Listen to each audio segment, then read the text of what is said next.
Have you ever wondered what happens when fame meets frustration?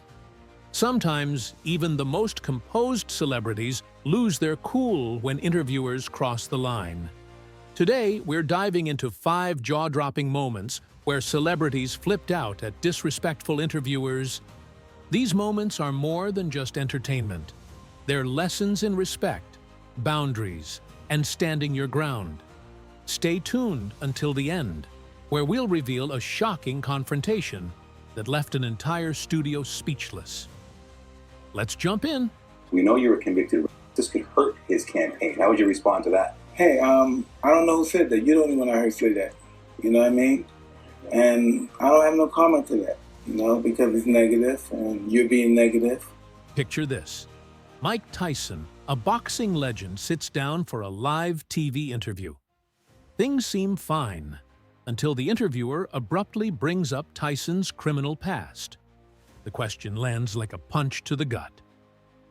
I don't have no comment to that, because it's negative, and you're being negative, Tyson snaps, his frustration visibly rising. You come across like a nice guy, but you're really a piece of shit. Hey, with that come comment. on. No, that was a piece of shit. That was a piece of shit. We're doing live TV. Hey, I don't care. What are you going to do about it? Despite attempts to redirect the conversation, Tyson's fury boils over. He delivers an unfiltered tirade, leaving the host scrambling to salvage the situation. But Tyson's reaction wasn't just about anger. It was a reminder that everyone, even legends, has limits. Is it nerve-wracking for you to do something like this, or is it more nervous for you to box? How does it compare? I don't know. It's more nerve-wracking for me to hear us talking to a rat piece of shit like you. Come on, Mike. No, because you're a piece of shit. All right, You really have to. we're gonna wrap up this interview. Thank you for coming in. Robert Downey Jr., known for his charm and wit, faced an interviewer who pushed too far. The questions started innocently, but quickly veered into deeply personal territory: his relationship with his father and struggles with addiction. Yeah, well, okay, well then let me just ask you a few more questions and you can answer them if you want to and not if you don't want to.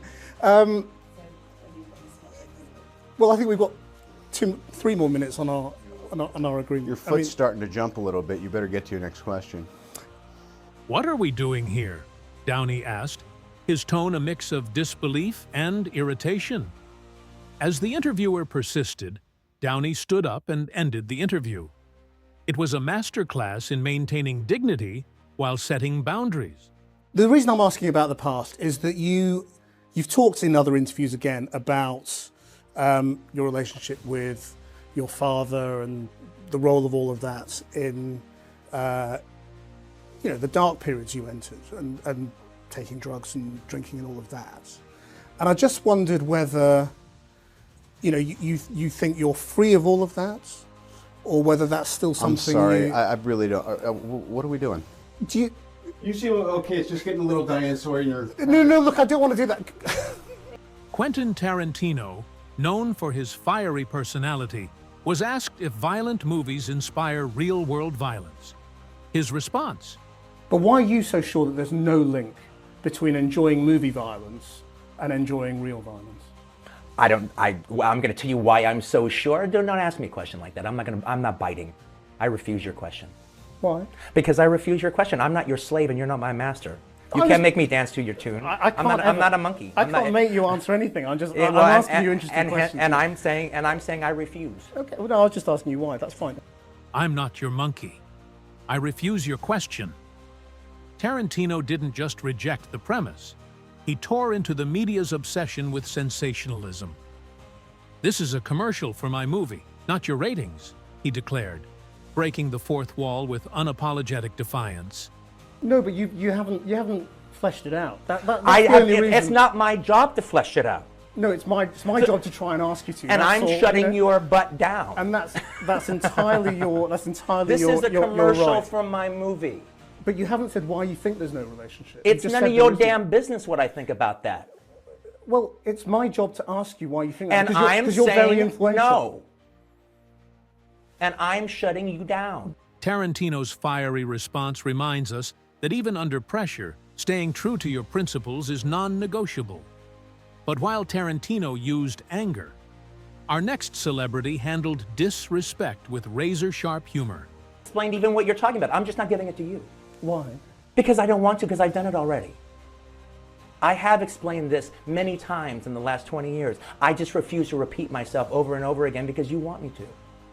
For you and your show and your ratings. Well, no, it's not about our ratings. No, it is. It is about you want me to say it for you. For your show, this show, right here, right now.